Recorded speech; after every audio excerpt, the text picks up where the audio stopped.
Oremos juntos. Dios Padre misericordioso que nos ama, en este último tiempo que determinaste, nos perdonaste todos nuestros pecados con tu sangre preciosa para siempre.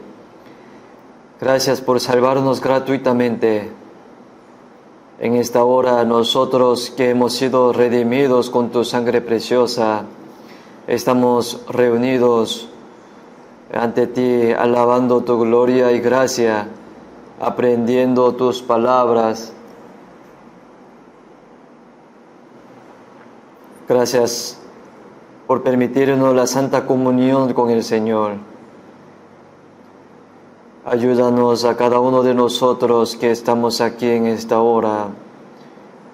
Cuídanos con tu mano misericordiosa. Renueva el corazón de cada uno con tus palabras, gracia y el Espíritu Santo. Guíanos para que el resto de nuestra vida no vivamos con la vergüenza.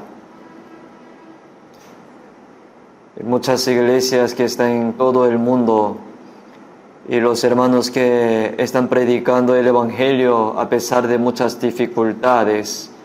Llénalos de tu poder y del Espíritu Santo y gracia y tu palabra, para que sigan predicando el Evangelio con el valor, guiando a muchas almas perdidas ante ti. Llena a todos los que predican de tu palabra y del poder del Espíritu Santo. Guía a cada uno enfermo y débil, para que podamos vivir digno de tus hijos el resto de nuestra vida. Ayúdanos con tu mano misericordiosa, para que ninguno de nosotros caiga. Danos la palabra que necesitamos en cada momento y enséñanos el camino por donde debemos andar. Enséñanos en esta hora la santa palabra y lo que debemos hacer.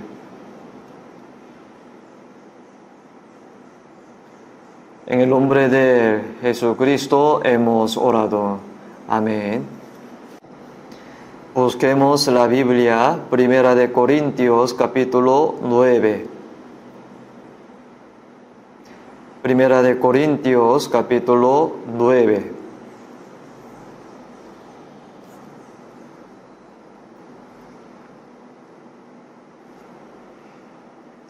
Capítulo 9, versículo 16. 9:16.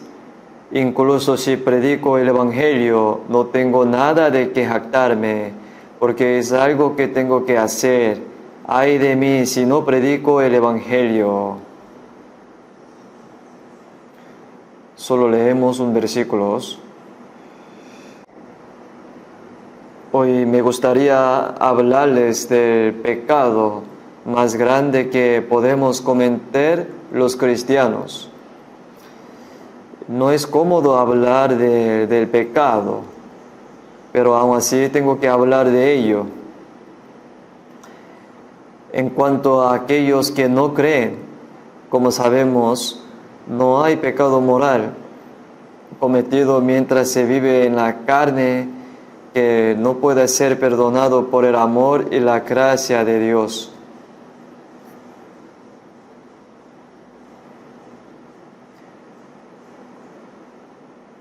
Sin embargo, en San Juan capítulo 3, versículo 18, dice, el pecado de no creer en el Hijo de Dios, es decir, la gran gracia de Dios, el pecado de no creer en la gran gracia que nos salvó al sacrificar a su Hijo unigénito, no puede ser perdonado, ser condenado y estará siendo juzgado. El mayor pecado no es no creer. En San Juan capítulo 8, versículo 11, la mujer sorprendida en adulterio. Los judíos dijeron: la ley manda que tales mujeres sean apedreadas. ¿Qué dirás tú, maestro? Esto fue para probar a Jesús. Si dice que no mate, será pecado contra la ley de Dios. Si dice matar, será pecado contra la ley romana, porque sea cual sea el delito. Nadie puede matar a alguien sin el juicio de un juez enviado desde Roma. Entonces, de una forma u otra, lo probaron para atrapar a Jesús. Jesús los sabía todo. Por eso Jesús dijo: el que de vosotros esté sin pecado, que arroje la primera piedra contra ella. Entonces las personas que parecían que iba a golpear a la mujer y matarla, se retiraron unos por una, desde los mayores hasta los jóvenes.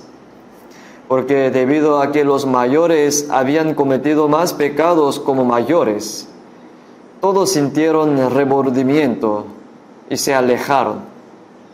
Ahora solo queda Jesús. Esta mujer debió haber cerrado los ojos, preparada para ser matada a golpes, pero todos estaban quietos. Y Jesús le preguntó a la mujer: ¿dónde están los que os acusaban? Entonces, cuando ella miró a su alrededor, no había nadie. Entonces dijo: no hay ninguno. Entonces el único que puede juzgar a esa mujer es el Señor. No soy de pecado, así que cierra los ojos, y puede haberle matado, ¿no? Sin embargo, debido a que Jesús vino a salvar a los pecadores, y le dijo a la mujer sorprendida en adulterio: ni yo te condeno, ve y no peque más. Yo no te condeno significa que yo cargaré con los pecados que cometiste, así que no debes hacerlo. No pecar de nuevo. Después de ser salvos, no debemos cometer los pecados morales que cometíamos en el pasado. Por supuesto, las personas que han sido salvas, nacidas de nuevo, aún pueden pecar debido a su vieja naturaleza que aún no ha cambiado. No digo que estés bien pecar, no, pero si lo hace, habrá disciplina de parte de Dios. En Hebreos capítulo 12 dice: el Señor al que ama no castiga a los hijos de otras personas cuando hace algo malo, pero sí disciplina a su propio hijo, ¿no? Por eso el Señor al que ama disciplina y azota a todo el que recibe por hijo. Nos disciplinará de muchas maneras. Si has engañado a otros, serás engañado muchas veces.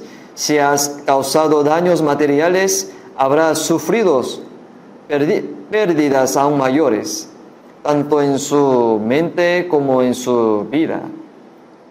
A veces los padres hacen algo mal y el niño puede ser castigado. Algo malo hizo David.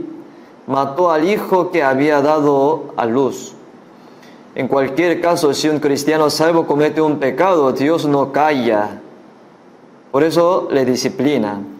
Sin embargo, aunque haya disciplina, los que verdaderamente sean salvos no serán destruidos. Hay castigo, pero no destrucción. Por lo que estará bien pecando. Es de ninguna manera. Ahora que somos salvos y obedecemos, las bendiciones que Dios nos dará son enormes. Y los cristianos deben vivir adecuadamente como hijos de Dios. Pero hay pecado que los cristianos nunca deberían cometer. No es un pecado moral. Hay pecados mayores que los pecados morales. En Santiago capítulo 4, versículo 17 pone: y al que sabe hacer lo bueno y no lo hace, le es pecado. Y los cristianos saben hacer el bien. Lo bueno es, desde el versículo 15 en adelante, dice, si el Señor quiere, viviremos y haremos esto o aquello. Pero ahora os actáis en vuestras soberbias. Toda actancia semejante es mala. Si es la voluntad de Dios, los cristianos viven. Si es la voluntad de Dios, muere. Ya que sean vivamos o moramos, hacer la voluntad del Señor es lo que los cristianos debemos hacer. Sin embargo, dijo que tratar de vivir de adecuado con los propios pensamientos en el lugar de hacer la voluntad de Dios es un pensamiento malo. Y ahora os actéis en vuestras soberbias, toda actancia semejante es mala.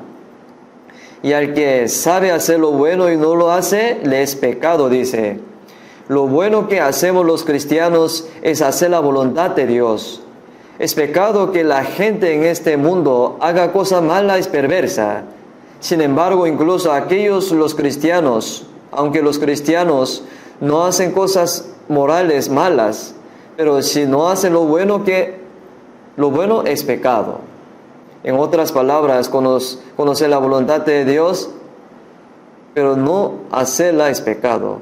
Sin embargo, en 1 Corintios capítulo 9, versículo 16, el apóstol Pablo dijo así, pues si anuncio el Evangelio, no tengo por qué gloriarme, porque me es impuesta necesidad. Me es impuesta necesidad significa ser obligado a hacer algo. Es algo que hay que hacer. Puede haber cosas en nuestras vidas que podemos o no podemos hacer. Pero hay algunas cosas que debemos hacer sin falta. Es impuesta necesidad. ¿Qué? Pues si anuncio el Evangelio no tengo por qué gloriarme, porque me es impuesta necesidad, dice. Es algo que debe hacer. Es algo que hay que hacer. Ay de mí si no anunciar el Evangelio. En otra traducción dice, si no predico el Evangelio, ocurrirá algún tipo de desgracia. Ahora, el pecado de no predicar el Evangelio, ¿qué es lo bueno que puede hacer un cristiano? Bueno, dar comida a los hambrientos, ayudar a los enfermos a recibir tratamiento y ayudar a los débiles. Todas estas son cosas buenas, pero el mayor bien es predicar la gracia de Dios a los pecadores destinados al infierno para que sean salvos. En Filipenses capítulo 1, versículo 5 pone, por vuestra comunión en el Evangelio desde el primer día hasta ahora, estando persuadido de esto, que el que comenzó en vosotros la buena obra, la perfeccionará hasta el día de Jesucristo. Después de ser salvo, uno no vive una vida cristiana solo, sino por vuestra comunión en el Evangelio desde el primer día hasta ahora. Los que son salvos por la comunión del Evangelio, dentro del Evangelio, ahora no soy solo yo salvo, sino hermanos, hermanas que han sido salvos juntos. Un Dios, un Padre, un hermano, una hermana, ahora personas que tienen la misma fe, la misma esperanza y el mismo propósito de la vida.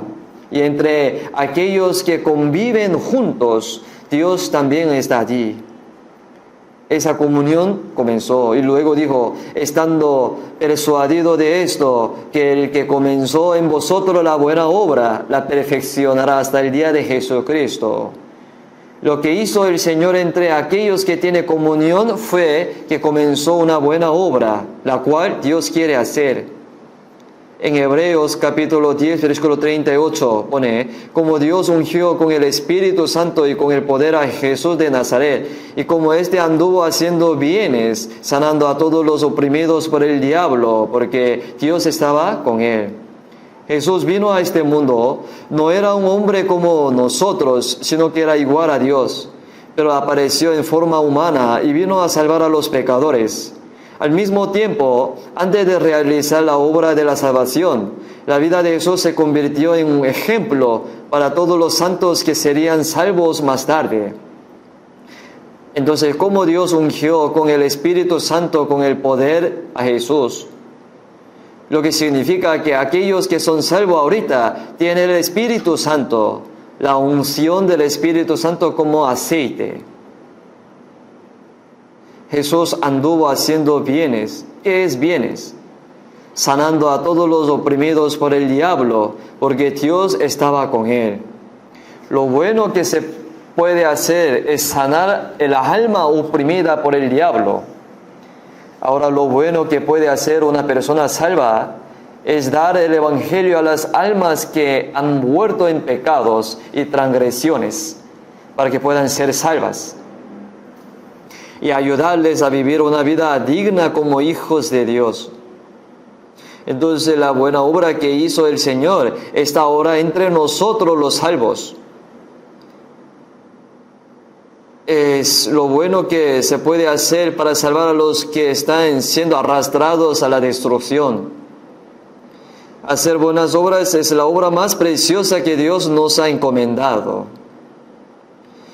Pero el pecado de no hacer esa buena obra, es decir, no salvar las almas de las personas predicando el Evangelio. El apóstol Pablo dijo: aunque predico el Evangelio, no tengo nada de qué jactarme. Eso es algo que no se debe hacer. Era algo que debía hacerse. Pero él dijo: ay de mí si no anunciar el Evangelio. Si no predico el Evangelio, estaré muy descontento. Con otras traducciones dice. Eso es una disciplina. Y los cristianos deben saber que incluso si vive una vida normalmente buena, el pecado de no predicar el Evangelio es el pecado más grande que un cristiano puede cometer. La evangelización la realizan solo los pastores, evangelistas, misioneros. ¿Qué tipo de evangelización deberíamos hacer nosotros como hermanos normales? No es así. Jesús pronunció muchas veces el mandato del Señor de predicar el Evangelio. Antes de ascender al cielo, en San Marcos capítulo 16, versículo 15, dijo: id por todo el mundo y predicad el Evangelio a toda criatura. El que crea será salvo, pero el que no crea será condenado. No es una responsabilidad que solo los apóstoles tengan la responsabilidad de predicar. Esta es una responsabilidad dada a todos los cristianos. Si vemos en Hechos capítulo 8, fue una gran persecución contra la iglesia en Jerusalén, y todo excepto los apóstoles fueron esparcidos por Judeas y Samarias. ¿Quiénes son excepto los apóstoles? Eran los hermanos. En lugar de dispersarse y evitarlos por miedo a ser atrapados y asesinados, predicaron el Evangelio donde quiera que iban. Si vemos Hechos capítulo 8, vemos que a los hermanos se les dijo que predicara el Evangelio en Jerusalén, en toda Judea, Samaria, hasta los confines de la tierra. Pero se reunieron solo en Jerusalén. Así como una casa está en llamas, las chispas salen volando, se extiende más. Así estalló una gran persecución en Jerusalén. Y estos santos difundieron el Evangelio donde quiera que fueron. Y el Evangelio se predicó en muchas áreas en poco tiempo. Entonces, para aquellos que han sido salvos, su salvación es la misma, es más preciosa. Por eso Hebreos capítulo 2, versículo 3 dice: ¡qué gran salvación si descuidamos una salvación tan grande! Las personas que no son salvas descuidan esta salvación porque no saben cuán grande y preciosa es. Descuidar significa esto. ¿Cómo escaparemos del juicio? Los que han sido salvos saben cuán grande y preciosa es la salvación que han recibido. ¿Por qué es eso lo más grandes y sorprendentes que Dios ha hecho?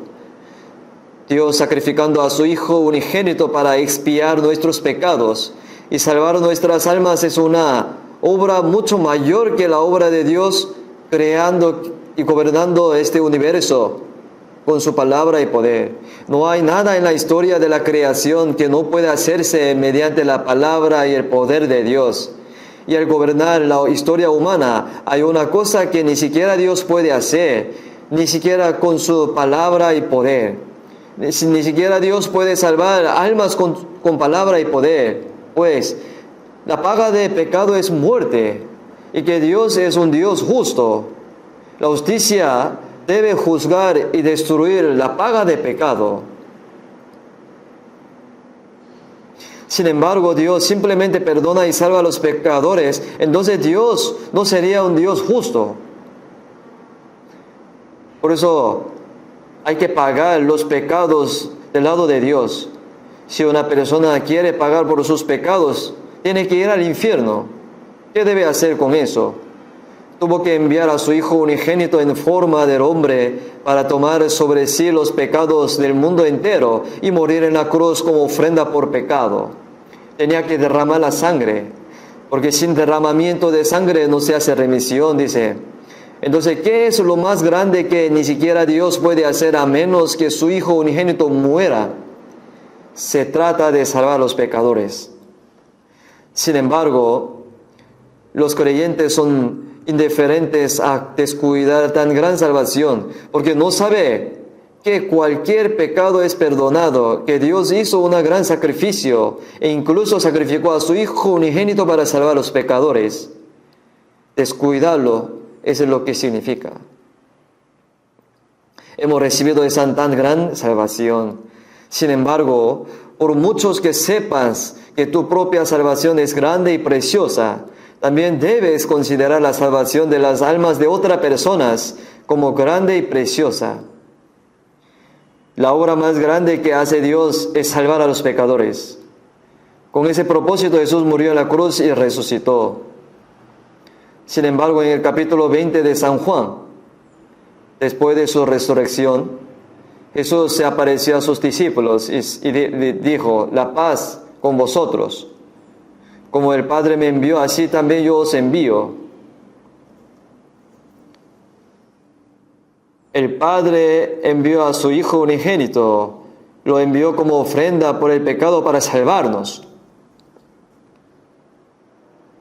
Entonces un hombre, Jesús, murió por los pecadores, derramó su sangre y perdonó sus pecados para siempre. El Jesús resucitado reveló que Él era el Cristo durante 40 días. Y lo último que dijo Jesús fue: así como el Padre me envió. Jesús completó la obra que el Padre le envió a hacer al morir en la cruz. Pero lo que eso significa es: yo también te envío. Lo que esto significa es que Dios nos ha enviado para decir la verdad de lo que el Señor ha logrado a todos los que han sido salvos. En Romanos capítulo 10, versículo 14 y 15 pone: ¿cómo oirán sin haber quien les predique? ¿Y cómo predicarán si no fueren enviados? El Hijo unigénito de Dios cumplió la redención y la salvación, pero si no la anunciamos, nadie será salvo. ¿Quién anuncia eso? Jesús, que murió y resucitó y realizó la obra de la salvación. Después de su partida, vino el Espíritu Santo. Entonces, en el capítulo 15 de San Juan, Jesús dijo: cuando venga el Espíritu de la verdad, Él dará testimonio de mí, y vosotros también daréis testimonios, porque habéis estado conmigo desde el principio. El Espíritu Santo da testimonio de lo que hizo Jesús. Recibiréis el poder cuando venga el Espíritu Santo sobre vosotros. Seréis mis testigos en Jerusalén, en toda Judea, en Samaria, hasta los confines de la tierra. Eso es la obra del Espíritu Santo que transmite el Evangelio desde Jerusalén hasta los confines de la tierra. El Espíritu Santo no obra en el aire, sino que primero obra a través de aquellos que han sido salvos. Los que son salvos, los que son salvos han recibido el Espíritu Santo. Gracias al poder del Espíritu Santo, ahora estamos anunciando el Evangelio hasta los confines de la tierra. el Señor nos ordenó predicar el Evangelio. Sin embargo, el apóstol Pablo también fue un hombre que al principio persiguió a los creyentes en Jesús. Y cuando apedreó a Esteban hasta matarlo, dio un voto y persiguió a los creyentes en Jesús para atraparlo y matarlos. Pero Jesús salvó a Saulo derribándolo. Entonces Saúl se convirtió en Pablo. Entonces se convirtió en apóstol de los gentiles. Entonces el apóstol Pablo tuvo que cumplir la gran misión que le fue encomendada desde el día que fue salvo hasta que fue decapitado mientras predicaba en Roma para anunciar el Evangelio. Estuvo desnudo, hambriento, incapaz de dormir, incapaz de comer, frío y temblando, encarcelado y muchas veces golpeados innumerables veces, asesinado muchas veces, apedreado hasta la muerte, desechado. Pero luego regresó a su vida y predicó. Al mismo tiempo el apóstol Pablo dijo: sed imitador de mí, así como yo de Cristo. Jesús, el Hijo unigénito de Dios, se ofreció a sí mismo como ofrenda por el pecado, hasta el punto de sacrificarse muerte para salvarnos. Desde el día en que fue salvo, el apóstol Pablo fue a Roma y predicó durante 2 años hasta que fue decapitado y murió. No es solo a Pablo. Pedro, los apóstoles y los hermanos de la iglesia primitiva también predicaron de la misma manera el Evangelio. Entonces los cristianos salvos deben saber que ahora somos testigos de Cristo. Seréis mis testigos hasta los confines de la tierra. Y las personas de todo el mundo son pecadores destinados a ser destruidos. Debemos anunciar la verdad sobre lo que Jesús ha logrado para que puedan ser salvos. Esa es la misión más grande que debe realizar un cristiano. Sin embargo, el pecado de no predicar evangelio es el pecado de abandonar el mandamiento más grande y solemne del Señor. El pecado de desobedecer órdenes. En Jeremías capítulo 48, versículo 10 pone: maldito el que hiciere indolentemente la obra de Jehová. Estas son palabras verdaderamente aterradoras. Una persona que descuida la obra de Dios significa que no lo hace. Significa que es un vago. Significa descuidarlo. Entonces maldito será. Las personas deberían hacer la obra de Dios, pero pueden descuidarla. En el pasado los profetas, apóstoles predicaban el evangelio así hasta que moría. Ahora en los últimos tiempos, los que hemos sido salvos decimos: bueno, aunque no predique, cuando llegue el momento, todos los que se salvarán lo recibirán. Y aunque no sea yo, los pastores evangelistas y todos los misioneros están predicando, dicen así. Por supuesto, aunque no predicas tú, alguien más lo hará. Sin embargo, no se puede evitar el pecado de no anunciar el mensaje, el evangelio. Entonces debemos entender que el pecado de no predicar el evangelio es el pecado más grande de desobedecer la palabra del Señor. Si vemos en 2 de Timoteo, capítulo 4, versículo 1, y dice: te encarezco delante de Dios y del Señor Jesucristo, que juzgará a los vivos y a los muertos en su manifestación y en su reino. Que prediques la palabra, que inste a tiempo y fuera de tiempo.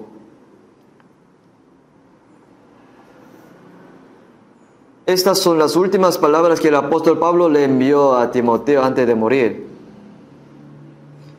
¿Dónde estaría ese tipo de mandato tan serio?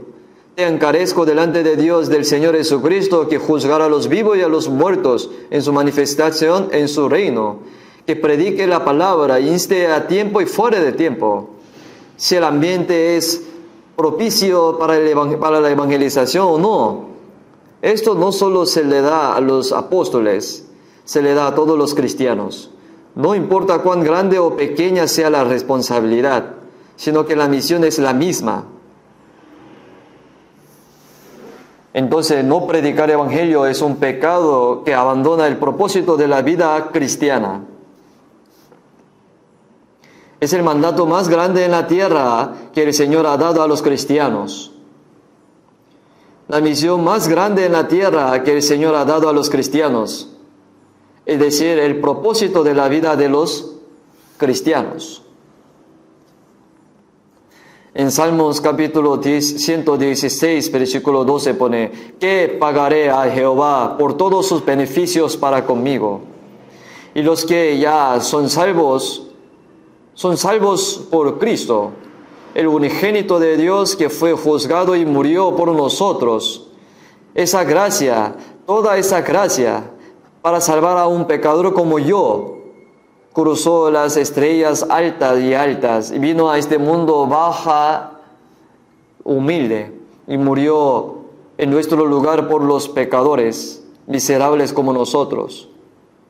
Es el maravilloso amor y la gracia de Dios, lo que no podemos imaginar con nuestras cabezas. Pero está claro, ¿qué pagaré a Jehová por esa gracia? Si una persona que ha recibido una gracia tan grande vive sin pensar en devolver la gracia, es un gran pecado. Mis padres me nacieron, me criaron, me enseñaron, pero hay personas que les preguntan: ¿qué han hecho por mí? ¿Qué hiciste por mí? No se le porta bien.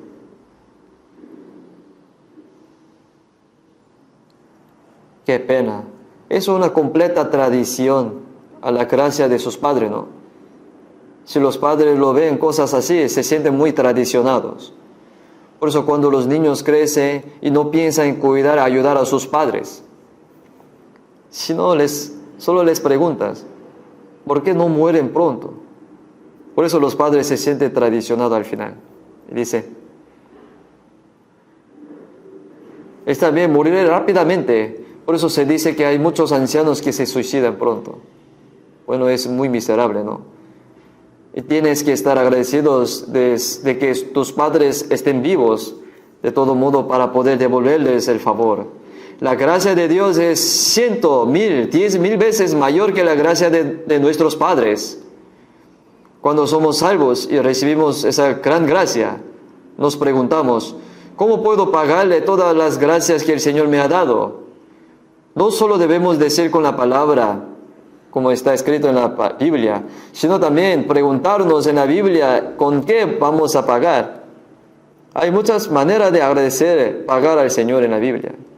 La mejor manera de pagar la gracia de Dios está en Salmo 118, versículo 17. No moriré, sino que viviré. Pueden recitar todo, ¿verdad? Entonces se puede memorizarlo, ¿no? No moriré, sino que viviré y contaré las obras de Jehová. Cuando una persona salva muere, rápidamente va delante del Señor. Los que han sido salvos no deben tener miedo de morir. Cuando muera, me gradúo de esta universidad de sufrimiento y entro en la universidad de la vida eterna. La quiebra de este mundo es la vida eterna.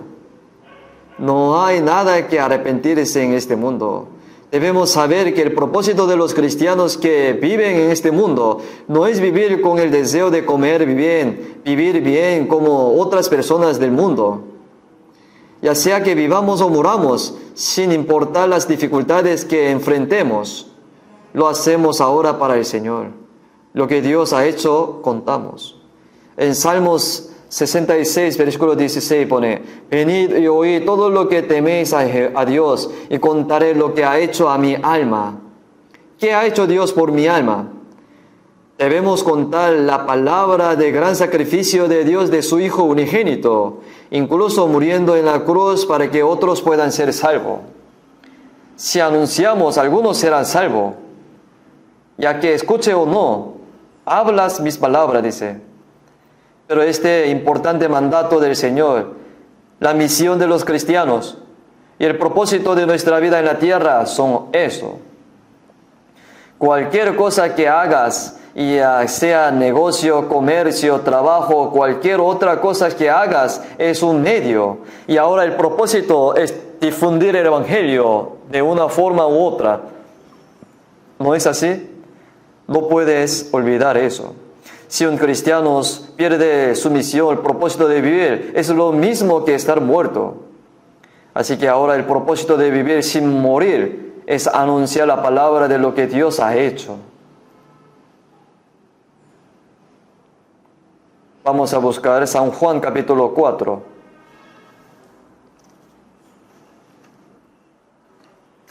San Juan 4,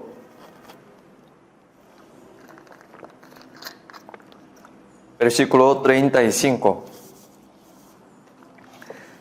San Juan capítulo 4, versículo 35. ¿No decís vosotros, aún falta 4 meses para que llegue la siega? He aquí os digo, alzad vuestros ojos y mirad los campos, porque ya están blancos para la siega. Y el que siega recibe salario y recoge fruto para vida eterna, para que el que siembra goce juntamente con el que siega. Jesús estaba pasando por la ciudad de Samaria y estaba cansado del camino. Y estaba en el mercado cuando sus discípulos fueron al pueblo y compraron algo de comer y se lo llevaron a Jesús. Rabí, por favor, come. Entonces, yo tengo una comida que comer que vosotros no sabéis. Entonces los discípulos decían unos a otros, ¿le habrá traído a alguien de comer? Yo tengo una comida que comer que vosotros no sabéis. Jesús no comió nada en realidad. Mi comida es que haga la voluntad de que me envió y que acabe su obra. Una persona hambrienta busca comida más que cualquier otra cosa, ¿verdad? Una persona sedienta necesita agua.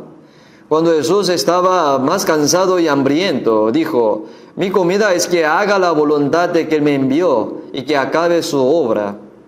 ¿Y qué significa? La voluntad del Padre es salvar a los pecadores, incluso al más pequeño de estos.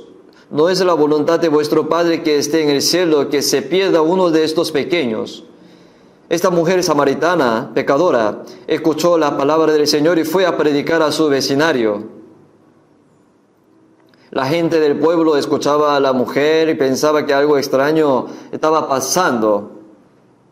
Y cuando salía, Jesús dijo a sus discípulos, ¿no dijiste que faltaría 4 meses para que llegue la cosecha? Quizás los granos apenas estén empezando a ponerse verde. Después de 4 meses llegará el tiempo de la cosecha. Eso es lo que dice cuando ve el grano en el campo.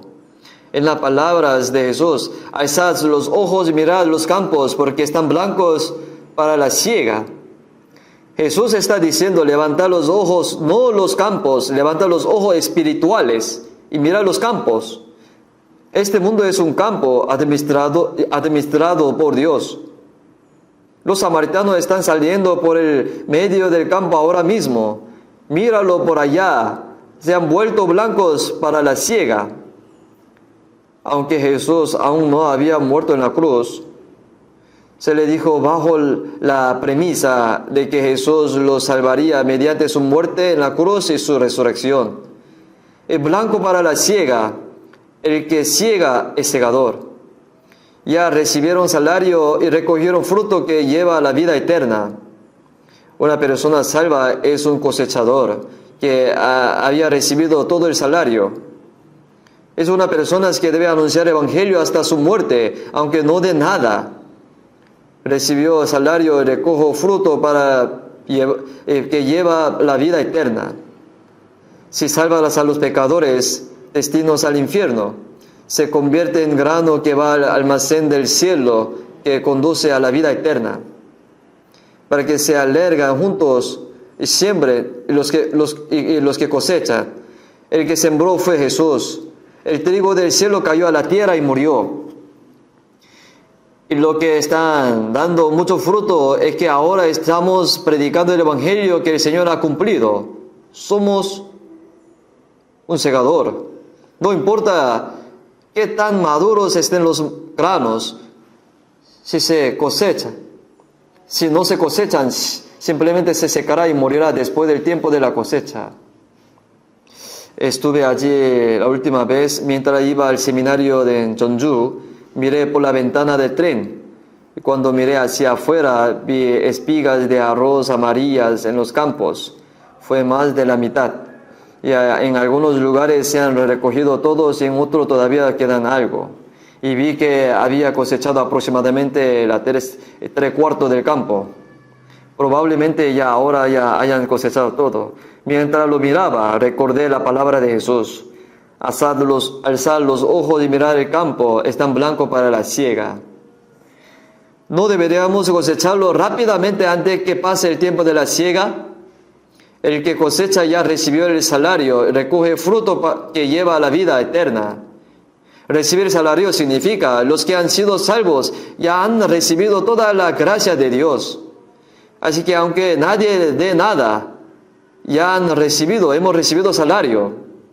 En el campo es difícil comprar trabajadores, por eso dicen que pagan los salarios por adelantados.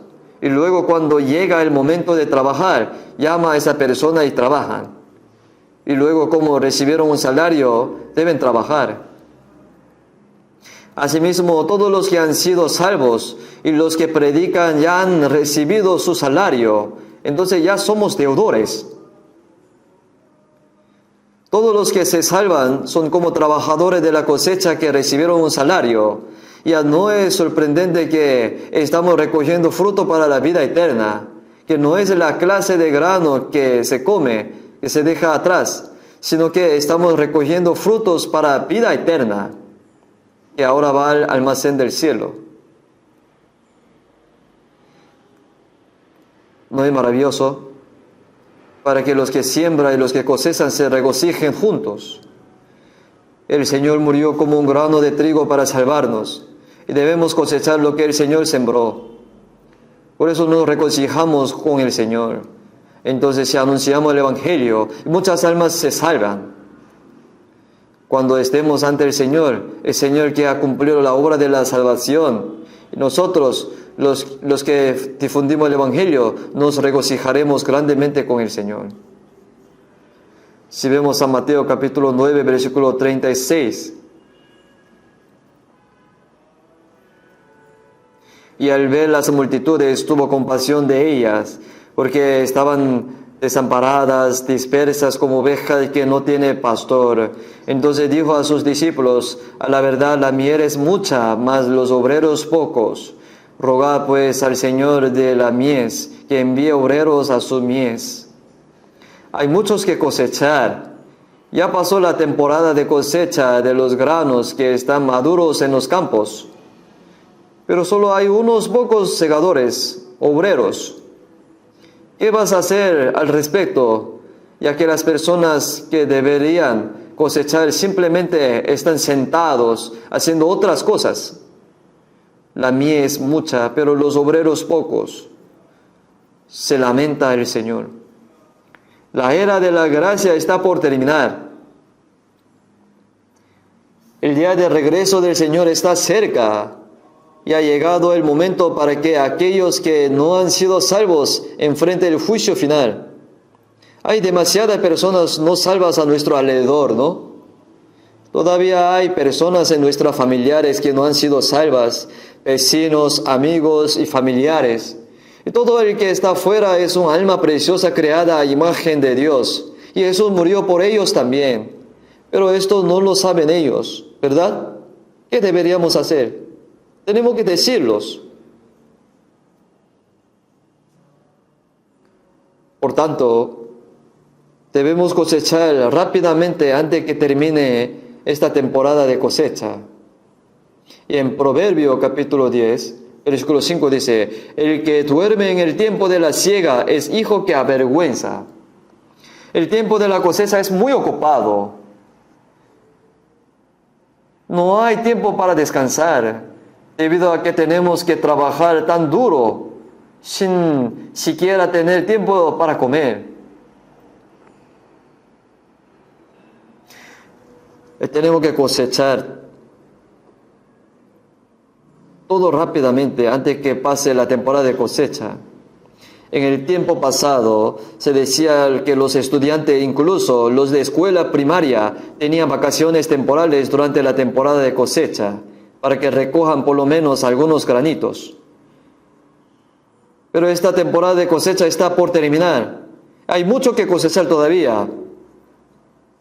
Pero un hijo que se supone que debe cosechar el grano está durmiendo, tomando una siesta. El que duerme en el tiempo de la siega es hijo que avergüenza, dice. En este mundo se queda dormidos por deseo carnal y hace otras cosas. ¿No es así?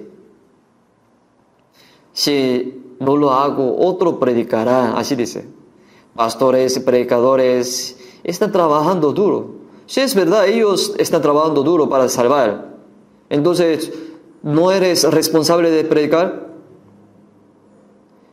¿En qué parte de la Biblia dice que los hermanos no tienen que evangelizar?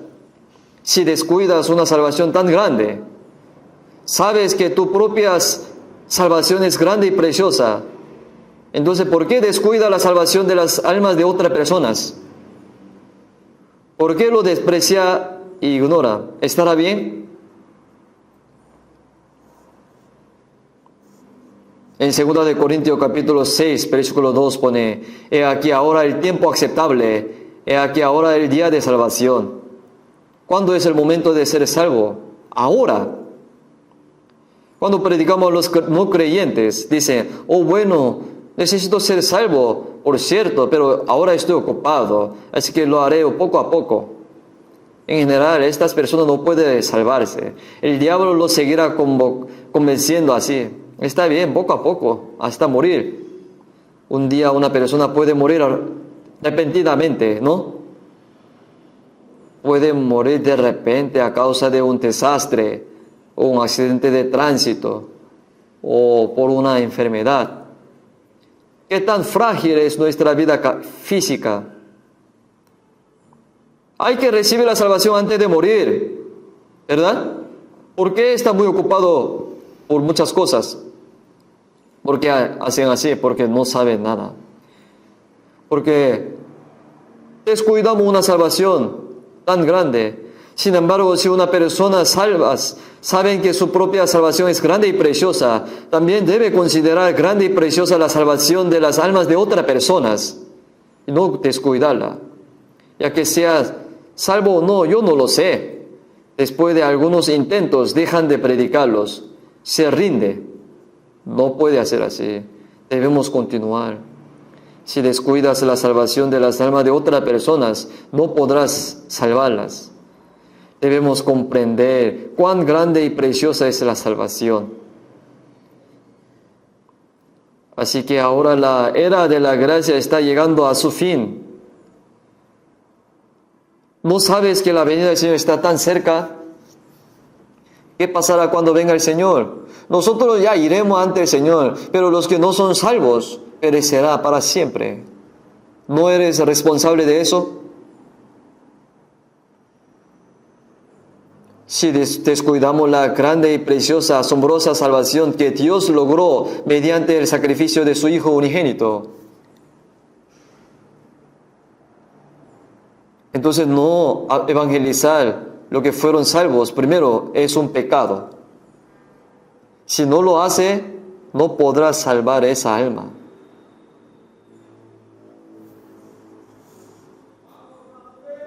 Entonces,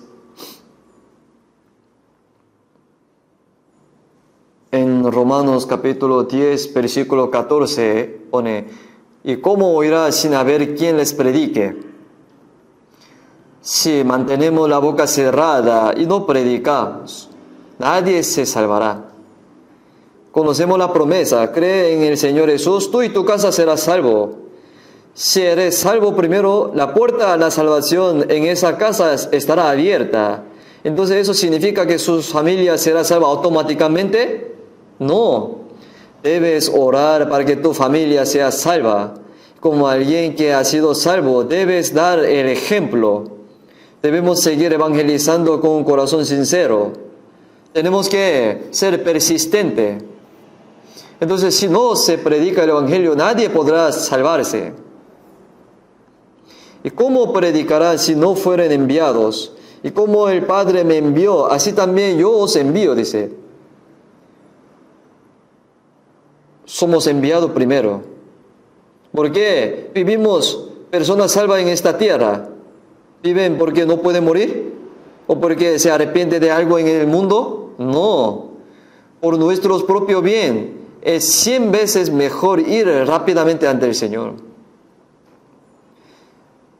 Cuando miramos a aquellos a quien que se les ha asegurado la salvación y lleva una vida cristiana antes de ir ante el Señor. Bienaventurados los que de ahora en adelante mueren en el Señor, en capítulo 14 de Apocalipsis. Si dice el Espíritu, descansará de sus trabajos, porque las dificultades de los trabajos terrenales han terminado y han entrado en el descanso eterno. Las personas que han sido salvas tienen algún tipo de apego o deseo en este mundo, al igual que las personas que no son salvas. Todo se pudrirá y desaparecerá. Si nos presentamos ante el Señor, incluso hoy, nuestro trabajo y sufrimiento terminará. Entraremos en el descanso y la gloria del Señor. Encontrarnos con el Señor que nos salvó, encontrarnos con nuestro amado Padre Celestial y con los hermanos santos que precedieron. Cuando pienso en eso, quiero ir rápido al cielo. ¿Por qué vives en este mundo? Porque tenemos trabajo que hacer. Así que mi pequeño deseo es, cuando haya terminado todo lo que yo pueda hacer, lléveme, Señor, a ese día. Cuando eso termine, ya no habrá razón para que yo esté vivo en este mundo. Bueno, las cosas físicas, todos los demás, si Dios permite vivir hasta ahí, terminará todo. Porque no hay nada que pueda hacer. Entonces Santiago capítulo 4, versículo 17 pone, y al que sabe hacer lo bueno y no lo hace, le es pecado. Sabemos que la voluntad de Dios y la evangelización son las cosas más grandes y preciosas. No lo hacen, aunque lo saben. Sigue poniendo excusas. Por tal cosa, para tal cosa no puedo. Por tal ambiente. Hay tantas excusas. Aunque escuche o no escuche, que prediques la palabra, esté tiempo, fuera de tiempo. Busquemos Proverbio capítulo 24.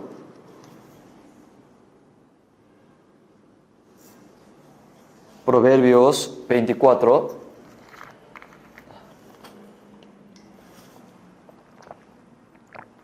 Del versículo 11. Del 11 al 12 les leo. Libra a los que son llevados a la muerte y salva a los que están en peligro de muerte. Porque si dijere, ciertamente no lo supimos, ¿acaso no lo entenderá el que pesa los corazones? El que mira por tu alma, él lo conocerá y dará al hombre según sus obras.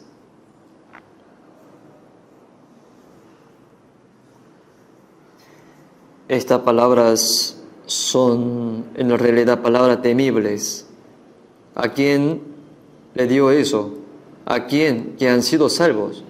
Libra a los que son llevados a la muerte y salva a los que están en peligro de muerte. Las personas en este mundo, los familiares, vecinos, parientes o cualquier otra persona que no son salvas, están siendo arrastrados a la muerte, ¿verdad?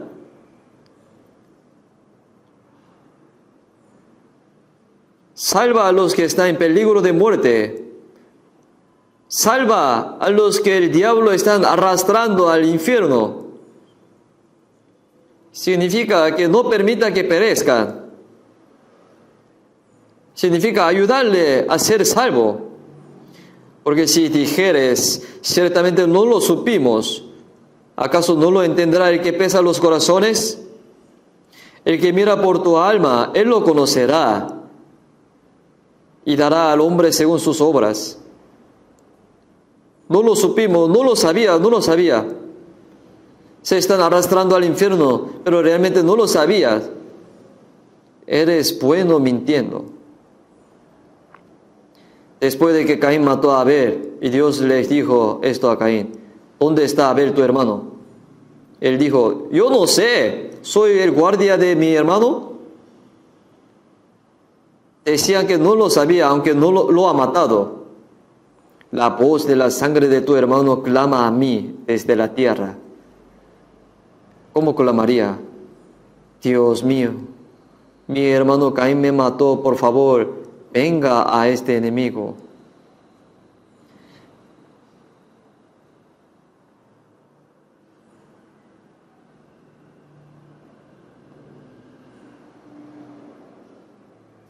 Hay personas arrastradas a la destrucción, y hay muchas personas a nuestros alrededores a las que podemos ayudar, pero las dejan en paz. Ciertamente no lo supimos, no lo sabía. ¿Por qué no lo sabes? Está engañando a tu conciencia. ¿Acaso no lo entenderá el que pesa los corazones? Dios pesa nuestros corazones. El guardia de nuestras almas traspasa nuestros corazones. Los cristianos están engañando a su conciencia. Y dará al hombre según sus obras. ¿Según qué? Obras. Debemos saber que Dios nos juzgará por el pecado de no predicar evangelio. Los que se salvan no van al infierno, pero allí son juzgados por no haber hecho buenas obras. Si vemos en 2 Corintios capítulo 5, versículo 9, el apóstol Pablo dijo: por tanto procuramos también, o ausente o presente, serle agradables, porque es necesario que todos nosotros compadezcamos ante el tribunal de Cristo, para que cada uno reciba según lo que haya hecho mientras estaba en el cuerpo, sea buena, sea mala. El apóstol Pablo se esforzó por ser alguien que agrada al Señor, que sea viva, que muera. ¿En qué se gozaría el Señor? En San Lucas capítulo 15, versículo 15 pone: hay gozo delante de los ángeles de Dios por un pecador que se arrepiente. Dios se complace mucho cuando un pecador destinado a la destrucción es salvo. Se siente muy feliz cuando los cristianos predican el evangelio. Y cada persona se salva, ¿no? Y no somos felices cuando cada persona recibe la salvación. Y se predica el evangelio en muchos lugares del mundo y muchas personas se salvan. Entonces nos sentimos felices. ¿Deberían solamente ser felices? No hacerlo. Debemos hacer lo que agrada a Dios.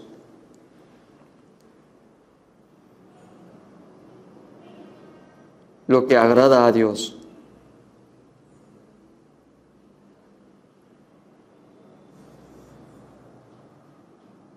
Y dará al hombre según sus obras. Según lo que cada uno haya hecho, sea bueno o sea malo. Hacer la voluntad de Dios es bueno. No hacer la voluntad de Dios es malo. Vivir según la carne es malo. Vivir según el Espíritu Santo es bueno. Es bueno agradar a Dios. Y no agradar a Dios es malo. Se dice que Él nos juzgará, sea buena, sea mala. En este momento estamos de paso, pero no debemos olvidar nuestro propósito de estar en esta tierra. Digamos que estaba conduciendo un coche y vi morir a unas personas tras un accidente en la carretera. Y si simplemente los dejas pasar y dirá: oh, eso es lamentable, y va a morir pronto. ¡Qué lástima, qué lástima! ¿Debería pasar entonces, por muy ocupado que esté? Hay que meter a esa persona en el coche y llevarla al hospital o llamar a ECO 911 lo antes posible.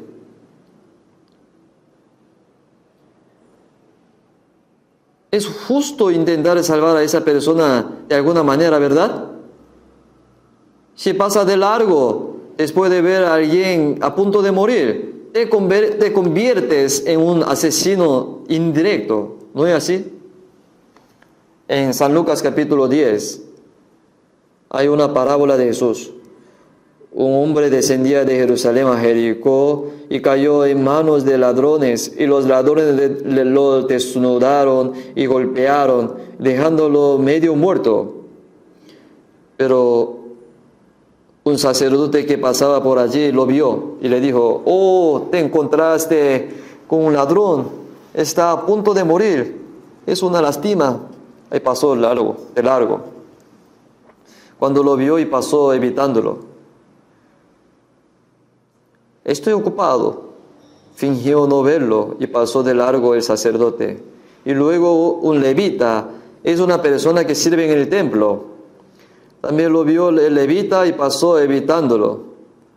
Esos sacerdotes y levitas son personas que sirven bien a Dios. Pero ¿por qué simplemente miraron a las personas que está a punto de morir y pasaron de largo? ¿No les importaría si muere o no? Pero pasaba un samaritano y al verlo tuvo compasión de él. Se acercó a él, derramó aceite y vino sobre sus heridas y las vendó. Y lo puso sobre su animal y lo tomó, lo llevó a un mesón y lo cuidó y lo salvó. Ese buen samaritano es Jesús. ¿Qué dijo Jesús?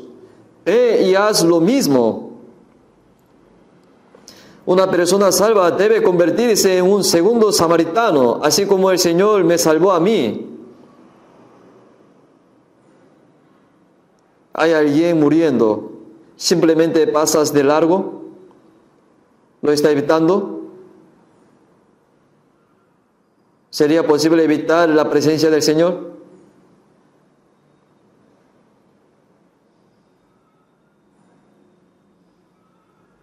Así como Jesús hizo para salvarnos y nos ordenó ir y hacer lo mismo.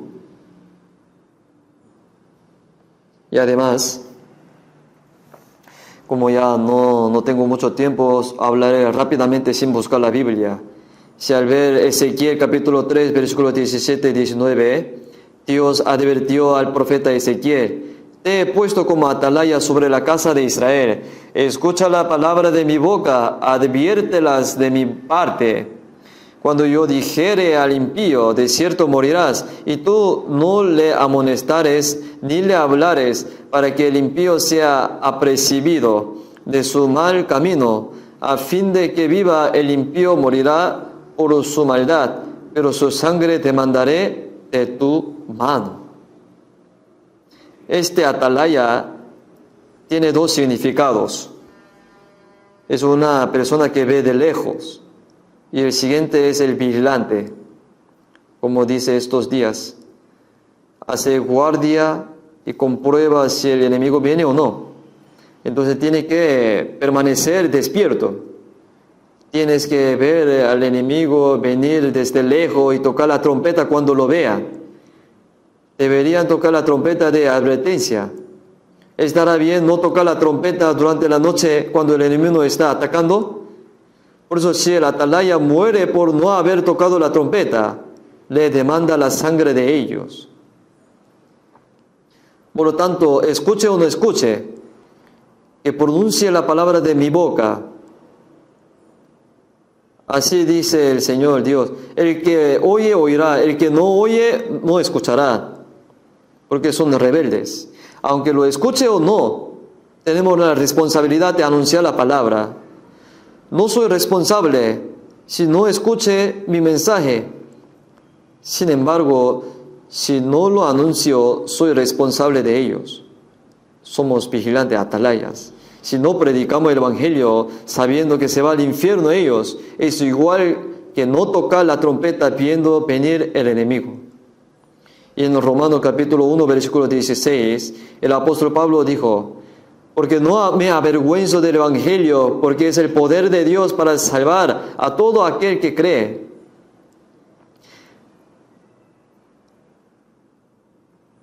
predicar el Evangelio es el poder de salvar a los creyentes. ¿Cómo yo puedo avergonzarme del Evangelio cuando es el poder de Dios?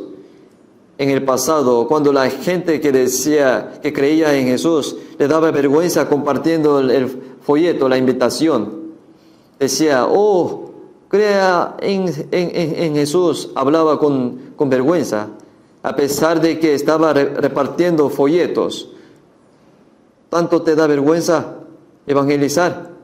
Hace mucho tiempo, cuando yo viajaba solo para evangelizar, sucedió algo así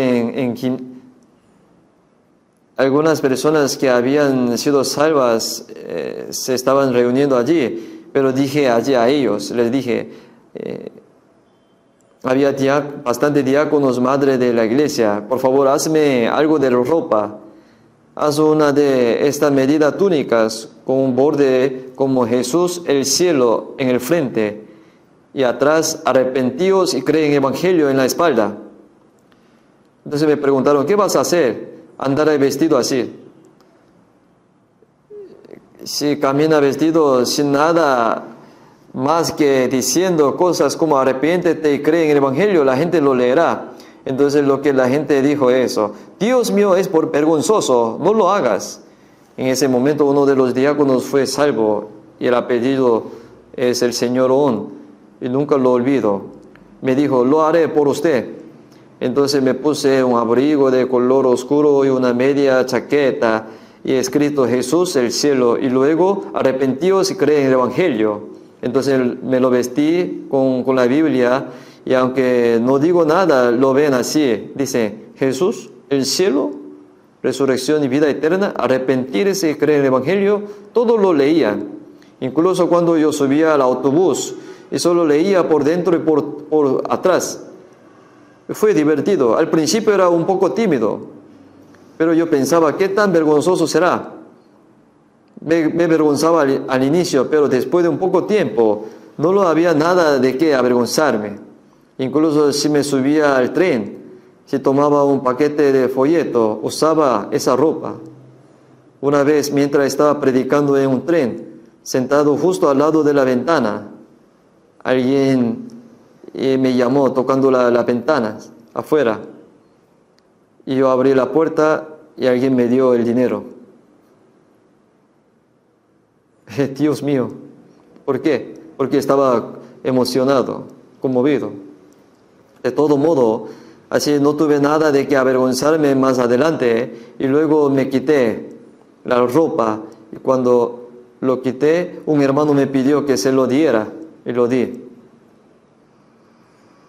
Nosotros podríamos avergonzarnos del Evangelio. A algunas personas les da vergüenza incluso leer la Biblia en público. Les da vergüenza. Hay que leerla sin vergüenza. No me avergüenzo del Evangelio porque es el poder de Dios para salvación a todo aquel que cree. Si en San Marcos capítulo 8 versículo 38 pone, el que se avergonzare de mí y de mis palabras en esta generación adúltera y pecadora, el Hijo de Hombre se avergonzará también de él cuando venga en la gloria de su Padre con los santos ángeles. Se dice que si nos avergonzamos del Evangelio del Señor, el Señor también se avergonzará de esas personas cuando vengan. Nunca se sabe lo que podría pasar. ¿Cómo podríamos avergonzarnos del Evangelio? Y en los Romanos capítulo 1, versículo 14, el apóstol Pablo dijo eso. A griegos, no a griegos, a sabios, no a sabios soy deudor. Así que en cuanto a mí, pronto estoy a anunciaros el Evangelio, también a vosotros los que estáis en Roma. Deudor. La Biblia dice, no debáis nada a nadie. El Señor murió para salvarnos. ¿Cuántas personas sacrificaron sus vidas para traernos este Evangelio? Por eso hemos sido salvos y estamos en deuda con Él. Predicar el Evangelio es como un deudor que paga su deuda. Una persona que no predica el Evangelio de Cristo, es lo mismo que una persona que tiene toda su deuda y no tiene intención de pagarla. Una persona que está endeudada tiene la obligación de pagar la deuda, pero no cumplir con esa obligación es pecado. y también una persona a la que no le gustan las dificultades y los sacrificios por el bien del Evangelio. Se necesitan muchos sacrificios y sufrimiento para anunciar el Evangelio. En San Juan capítulo 12, versículo 24 dice, si el grano de trigo no cae en la tierra y muere, queda solo, pero si muere lleva mucho fruto. Jesús cayó del cielo a la tierra y murió para salvarnos. Es solo un grano de trigo. Murió el Hijo unigénito y nacieron muchos hijos. Y ahora como un grano de trigo, mi muerte es un autosacrificio. Mi tiempo, mi material, mi libertad, mi felicidad, hasta mi vida si es necesario. Donde no hay sacrificio no ocurre operación. Entonces Hechos capítulo 20, versículo 24, el apóstol Pablo dijo, ni estimo preciosa mi vida para mí mismo, con tal que acabe mi carrera con gozo y el ministerio que recibí del Señor Jesús, para dar testimonio del Evangelio de la gracia de Dios. Puedo dar incluso 100 veces de mi vida. De hecho, el apóstol Pablo sufrió tanto por causa del Evangelio que incluso fue a Roma y fue decapitado mientras predicaba. Donde se predicaba el Evangelio, siempre hay sufrimiento y sacrificio. Debemos entender que el Evangelio se difunde a través del sufrimiento y sacrificio de los cristianos. Además, si vemos en Lucas capítulo 16, de 9 a 11, ¿qué significa decir, ganad amigo por medio de la riqueza injusta, para que cuando éste falte, os reciba en las moradas eternas? Para predicar el Evangelio debemos sacrificar nuestro tiempo y todo lo que tenemos, pero también debemos sacrificar cosas materiales. Se debe sacrificar muchas riquezas para anunciar el Evangelio. Ganad amigo por medio de las riquezas injustas. ¿Qué clase de amigo? No estoy diciendo que hagas amigos en este mundo, sino amigos que irán al cielo. En San Juan capítulo 15 Jesús dijo, nadie tiene mayor amor que este, que uno ponga su vida por sus amigos. Vosotros sois mis amigos si hacéis lo que yo os mando. El Señor es el quien entregó su vida para salvarme y hacerme su amigo. Tenemos que sacrificar nuestro tiempo, toda nuestra libertad y nuestras riquezas para salvar otra alma. Sabe que necesita mucha riqueza para anunciar el Evangelio, ¿verdad? También deben enviarse misioneros. Quizás no sepan cuánto cuesta enviar un misionero a una familia. Si pensamos en el dinero, no podríamos enviar misioneros. Actualmente nuestra iglesia en Corea está enviando muchos misioneros a 82 países extranjeros. Y hay aún más predicadores nativos. ¿Y cómo evangelizamos casi en países pobres? Tenemos que enviar los fondos para la evangelización. Cuesta mucho dinero para llevar a cabo la evangelización. Y nuestra iglesia está haciendo eso. Lo estamos haciendo sin mucha dificultad. ¿Por qué? Porque ahora la iglesia ha crecido tanto. Estoy decidido a enviar misioneros, aunque no pueda ir como misionero. Si vemos la ofrenda realizada a misioneros de todo el mundo, es asombroso, de verdad. De modo que el Evangelio se difunde activamente. Sin tal sacrificio, la evangelización no sería posible. Dios está trabajando para garantizar que estas fervientes oraciones y sacrificios no sean en vano. Por lo tanto, ganad, amigo, por medio de la riqueza injusta. Si sois salvos, os haréis amigos, para que cuando estés faltes, cuando todo en el mundo llegue a su fin, ellos, los amigos que he hecho, os dará la bienvenida a nuestra morada eterna. La morada eterna es el cielo. Cuando vayamos al cielo, el Señor no solo nos aceptará, sino también los que fueron salvos mediante nuestro sacrificio. Personas que no solo evangelizaron directamente, sino que indirectamente ofrendaron materiales, fueron salvos mientras ese material estaban siendo utilizados. Ahora probablemente no sepamos quién fue salvo y por qué sacrificio. Sin embargo, cuando vayamos ante el Señor, sabremos quién y qué sacrificio hicieron para ser salvo. Y a veces cuando viajo a extranjero, mis hermanos y hermanas me esperan en el aeropuerto. A veces me cuelga un ramo de flores en el cuello. Y cuando vas a un lugar lejano por primera vez y te bajas en el aeropuerto y no encuentras a nadie esperándote, ni a nadie te reciba, ¿qué tan solitario sería? ¿Quién te daría la bienvenida cuando vayas al cielo? No sabemos quién es el salvo debido a nuestro arduo trabajo, sacrificio, debido a nuestros sacrificios materiales. Pero Dios lo sabe todo. Conozco personas que han sido salvos. En ese momento nuestro conocimiento será completo, tal como el Señor lo sabe. Entonces dije que nos daría la bienvenida. Entonces en 2 de Timoteo capítulo 1, versículo 8, el apóstol Pablo le dijo a Timoteo, antes de su muerte final: no te avergüences de dar testimonio de nuestro Señor, ni de mí preso suyo, sino participa de las aflicciones por el Evangelio según el poder de Dios. Dios obra con poder entre aquellos que sufren con el Evangelio. Dios no obra a través de las personas mezquinas y egoístas. Dios no usa personas que evangelizan para ganarse la vida. ¿Dónde está tal personas en la Biblia? Personas que decidieron morir por el Evangelio. Entonces, el pecado de no evangelizar también es una personas que ignoran la recompensa y la gloria eterna que el Señor quiere dar. Sé fiel hasta la muerte, yo te daré la corona de la vida. Después de ser salvo, sacrificamos nuestro tiempo, nuestro material, nuestra libertad, nuestra felicidad e incluso nuestra vida por el Señor, por el Evangelio. Si hacemos eso, habrá recompensa eterna y gloriosa por ello.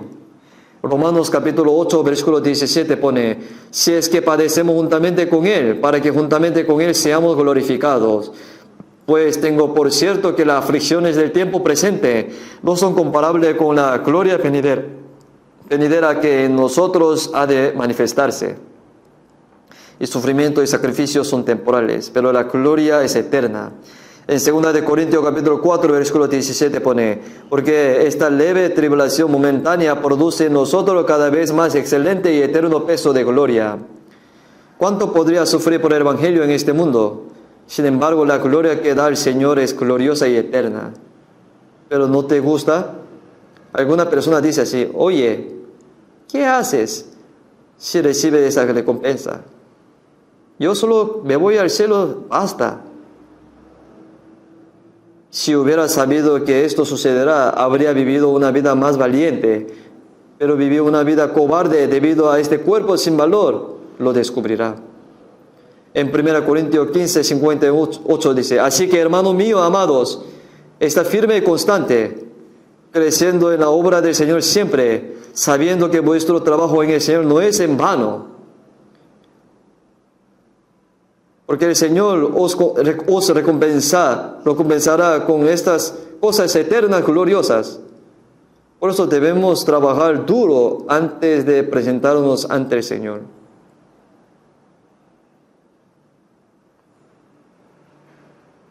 En el Apocalipsis capítulo 22, versículo 12, pone: he aquí yo vengo pronto, mi galardón conmigo, para recompensar a cada uno según sus obras. El Señor quiere venir pronto también. ¿Por qué? Para recompensarnos. Mi galardón conmigo, para recompensar a cada uno según sea su obra. La salvación se recibe igualmente por la gracia de Dios, pero debemos saber que la gloria es diferente dependiendo de cómo cada uno vivió para el Señor y el Evangelio. Después de ser salvo, esa gloria es eterna. Se dice en 1 Corintios capítulo 3 que hay salvación, pero hay salvación vergonzosa. Otros reciben gloria, pero yo nada tengo. En la ceremonia de graduación, algunas personas obtienen premios por ejemplaridad, premios por asistencia perfecta, etcétera, ¿no? Pero si no obtienes ningún premio, ¿qué sentido tiene? ¿No te daría vergüenza? Por eso sé fiel hasta la muerte, yo os daré la corona de la vida. Todo lo que tenemos en este mundo es en vano, pero lo que vivimos para el Señor, para el Evangelio, nunca es en vano.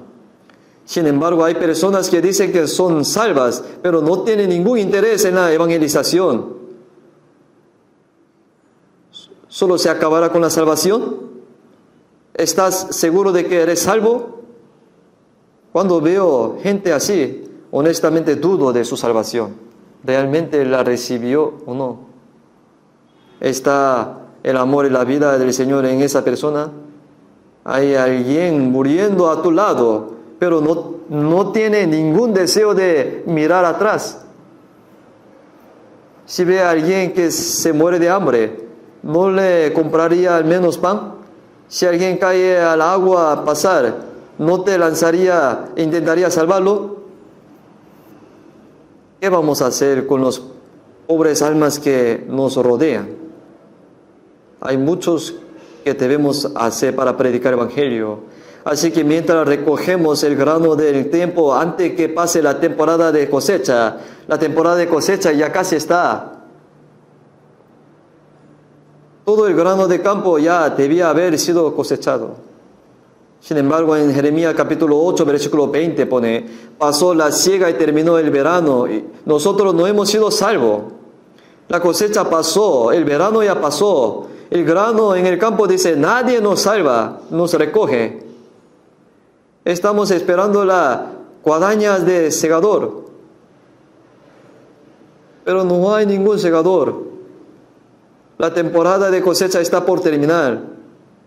La temporada de cosecha está pasando, pero todavía no somos salvos. Estamos suspirando.